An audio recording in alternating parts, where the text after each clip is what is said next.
दोस्तों आज के इस वीडियो में हम देखेंगे जापान के हाउसेस, घर कैसे होते हैं, हमारे जैसे हैं या कुछ अलग है, घर में कौन सा मटेरियल यूज किया है, यहाँ तक कि टॉयलेट कैसा है, किचन कैसा है, फ्लोर किस तरह से बनाया हुआ है। और जैसे कि आप लोगों को सबको पता है कि जापान में बहुत ज़्यादा अर्थक्वेक आते हैं, तो उससे बचने के लिए इन्होंने कौन सी सिस्टम का यूज़ किया है।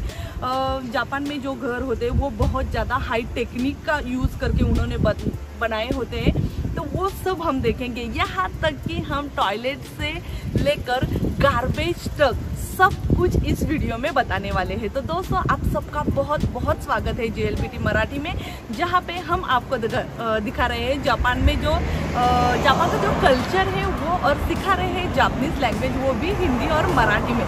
तो चलिए दोस्तों स्टार्ट करते हैं घर से। तो ये जो आपको दिखाई दे रहा है, इस घर में हम जाने वाले हैं। और हाँ, यहाँ पे मैं आपको बता दूं कि ये जो घर है ये बहुत ज़्यादा यूनिक है, क्योंकि जापान में ज़्यादातर जो घर आते हैं तो उसमें डबल टॉयलेट बाथरूम नहीं रहता। लेकिन आज जो हम घर देखने जा रहे हैं तो वो 4LDK है, तो उसमें 2 टॉयलेट बाथरूम है, तो बहुत ज़्यादा अलग है, स्पेशलिटी अलग है, वो सारी हम देखेंगे। तो चलिए।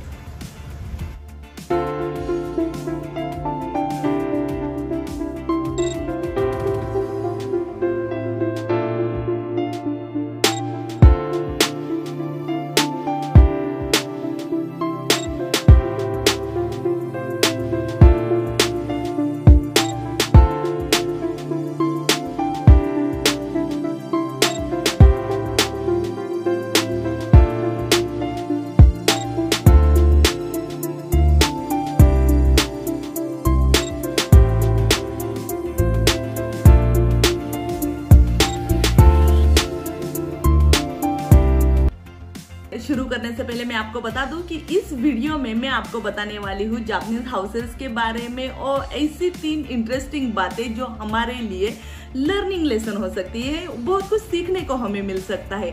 तो वीडियो लास्ट तक जरूर देखिएगा। सबसे पहले हम जा रहे हैं पार्किंग देखने के लिए। तो जापान में पार्किंग की जो सुविधा है, यहाँ पे बहुत ज़्यादा लोग साइकिल का यूज़ करते हैं, तो साइकिल के लिए अलग से पार्किंग होता है, ठीक है। तो उसके बाद हम देखेंगे कार पार्किंग। कार पार्किंग में कैसा है कि अगर आपके पास कार हो तो उसके अलग से चार्जेस आपको भरने पड़ते हैं। ऐसा नहीं है कि सभी मतलब एरिया में ऐसा ही है, बहुत कम जगह ऐसा भी होता है कि आपको फ्री में कार पार्क करने के लिए मिल जाती है। तो इस तरह से पार्किंग है, और पार्किंग में भी मशीन का यूज किया जाता है। देखिए आप मतलब पार्किंग करते समय फर्स्ट फ्लोर या सेकेंड फ्लोर उन्होंने बनाया है, तो बहुत इंटरेस्टिंग है, आपको दिखाई देगा, और बहुत ईजी भी है। ऐसा नहीं है कि मशीन का यूज किया है और डिफिकल्ट है, ठीक है। तो ये हुआ फर्स्ट पार्ट। सेकेंड पार्ट हम देखेंगे सिक्योरिटी। यस, जैसे ही आप अपने घर में जाते हो तो उससे पहले आपको सिक्योरिटी की मिलती है। देखो यहाँ पे ये देनवा बांगो मतलब टेलीफोन जैसा रहता है, वहाँ पे आपको नंबर प्रेस करना पड़ता है। आपके पास एक की होती है, और जब आप किसी के घर में मेहमान बन के जाने वाले होते हो तो वहाँ पे वो सिर्फ नंबर डाल के उन्हें कॉल करना पड़ता है, और कॉल करने से आपका पूरा फेस जो है वो वहाँ पे दिखाई देगा।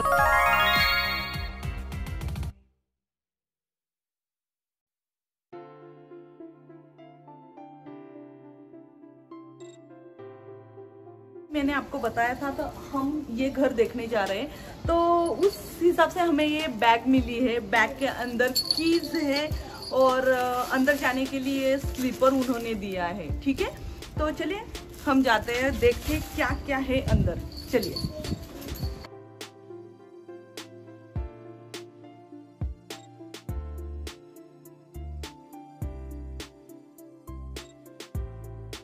घर में तो ये है हमारा घर। तो फर्स्ट रूम में हम आए हैं, तो फर्स्ट रूम में आपको दिखाई देगा दोस्तों, ये है 4 BHK, तो 4LDK। यस, हमारे यहाँ पे BHK रहता है, जापान में LDK लगता है, लिविंग और डाइनिंग रूम ऐसा कह के। तो हम है फर्स्ट रूम में। तो फर्स्ट रूम का एरिया आपको दिखाई देगा। यहाँ पे हमें ध्यान में रखना है कि जो वॉल है वो किस तरह से बनाई है। तो यहाँ पे मैं आपको एक बात बता दूँ, जापानीज जो हाउसेस होते हैं वो बहुत ज़्यादा लकड़ी का यूज़ किया है उन्होंने, ठीक है। आप टक टक करके भी देखोगे ना तो उससे आवाज़ आ जाएगी, ठीक है। और जो फ्लोर है वहाँ पे उन्होंने कारपेट का यूज़ किया है। बहुत से ऐसे हाउस होते हैं अगर आपको कारपेट नहीं चाहिए तो वुडन का ही पूरा रहता है, ठीक है। उसके बाद में हम देखेंगे एसी सिस्टम रहती है। हमने जो अभी घर देखा है वो फर्निश्ड नहीं है, यहाँ पे कुछ भी फर्नीचर नहीं है, तो हमें फर्नीचर बाहर से लाना पड़ता है। तो जैसे कि मैंने आपको बताया था कि मैं आपको 3 इंटरेस्टिंग बातें बताने वाली। तो फर्स्ट बात ये है कि सेल बिफोर यू बाय। मतलब क्या है कि जो भी आप कुछ खरीदी करना चाहते हो, कुछ बाय करना चाहते हो, तो बाय करने से पहले ये लोग, जापानीज जो लोग हैं, वो सोचते हैं कि उसे सेल कैसे करेंगे।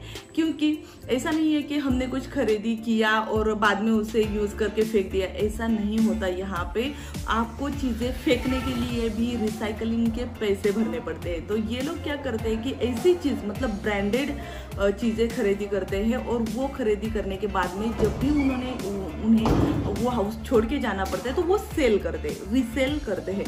तो उनके कुछ पैसे उन्हें वापस मिलते हैं, नहीं तो उन्हें रिसाइकलिंग के पैसे भरने पड़ते हैं। तो यहाँ पे सेल बिफोर बाय ये बहुत ज़्यादा सोचा जाता है। तो हमें भी घर में जो फर्नीचर है वो बहुत ज़्यादा जापान महंगा है, आपको पता होगा, तो हम रीसेलिंग का ले सकते हैं।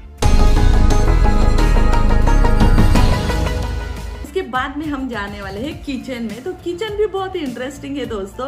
किचन में आपको दिखाई देगा यहाँ पे जो गैस सिस्टम है वो इनबिल्ट है, ठीक है। तो इसमें ग्रिलिंग की सिस्टम है, आप ग्रिल भी कर सकते हो, और 3 ऐसे बर्नर आते हैं, तो बहुत अच्छा है। और रखने के लिए लॉफ्ट भी बहुत ज़्यादा होते हैं, दिखने में आपको ऐसा ही दिख रहा होगा। और लॉफ्ट की सिस्टम है। उसके बाद में जापान में बहुत ज़्यादा ठंडी है, गर्मी है, तो उस हिसाब से घर में गर्म पानी आने के लिए सुविधा उन्होंने की है। और हाँ, रूम का जो टेम्परेचर है वो मेंटेन रखने के लिए भी एक बोर्ड दिया है, तो आप उसे मेंटेन भी रख सकते हैं।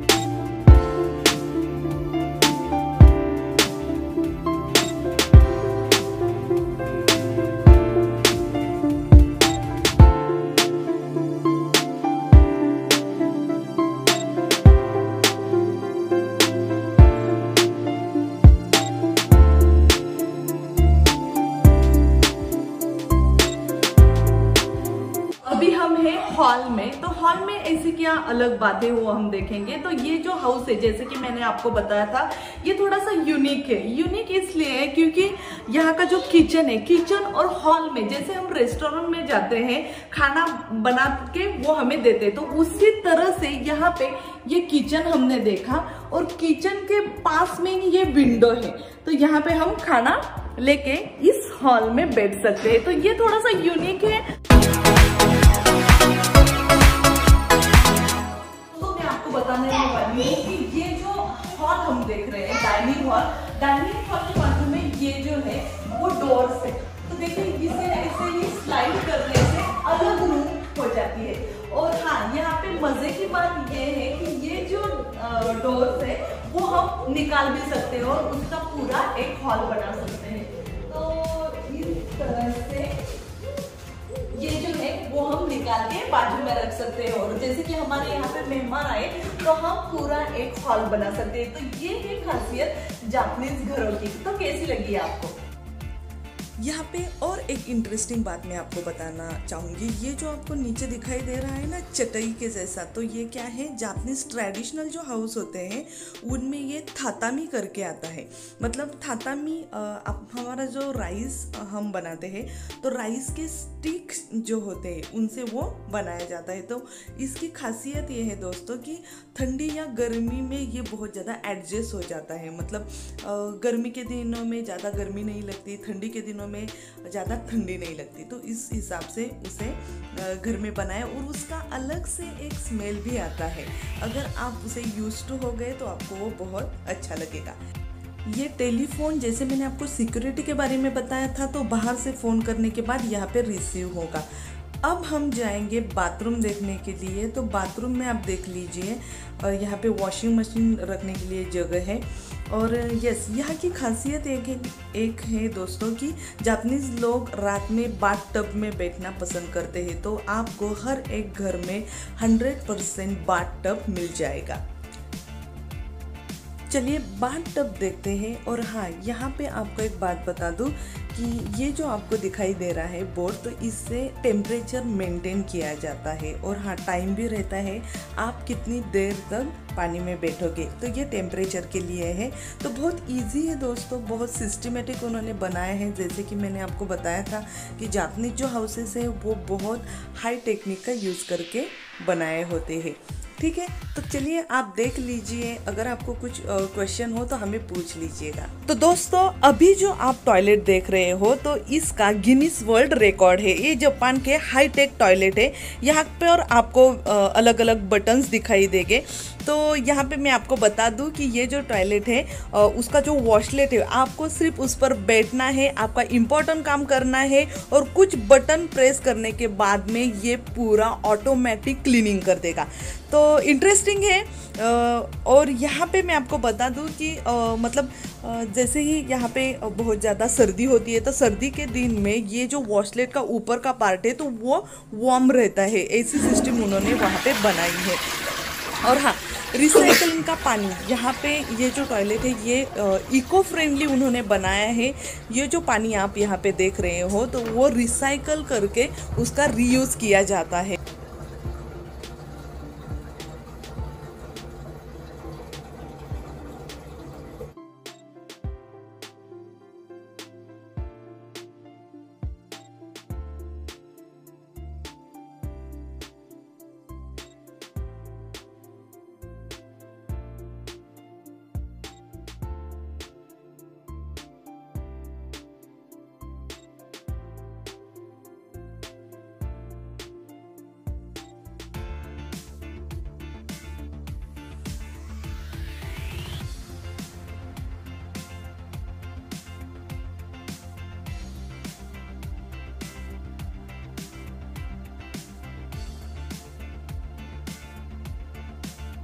तो दोस्तों ये टॉयलेट आप जो देख रहे हैं तो यहाँ पे वॉशलेट, वो जो मैंने आपको वॉशलेट बताया था तो वो वॉशलेट यूज़ नहीं किया।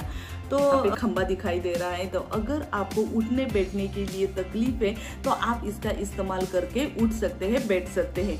और यहाँ पे ये बटन भी आपको दिखाई दे रहा होगा। अगर कुछ ऐसी इमरजेंसी आती है टॉयलेट के समय तो आप उस बटन को, इमरजेंसी बटन को प्रेस करके आप बुला सकते हैं। तो ये बहुत बहुत छोटी छोटी ऐसी बातें हैं, उसका ख्याल रख के उन्होंने ये घर बनाया है। यहाँ पे मैं आपको थर्ड इंटरेस्टिंग बात बताने वाली हूँ, तीसरी इंटरेस्टिंग बात बताने वाली हूँ, वो है गार्बेज के बारे में। गार्बेज, जापान में आपको पता है गार्बेज के ऊपर बहुत मतलब आइलैंड बनाया है, मतलब समंदर में गार्बेज भर भर के उन्होंने आइलैंड बनाए हैं। मैं जहाँ पे रहती हूँ मेरे 30 मिनट्स के अंदर एक माइशिमा आइलैंड है, वो गार्बेज के ऊपर ही बनाए हैं।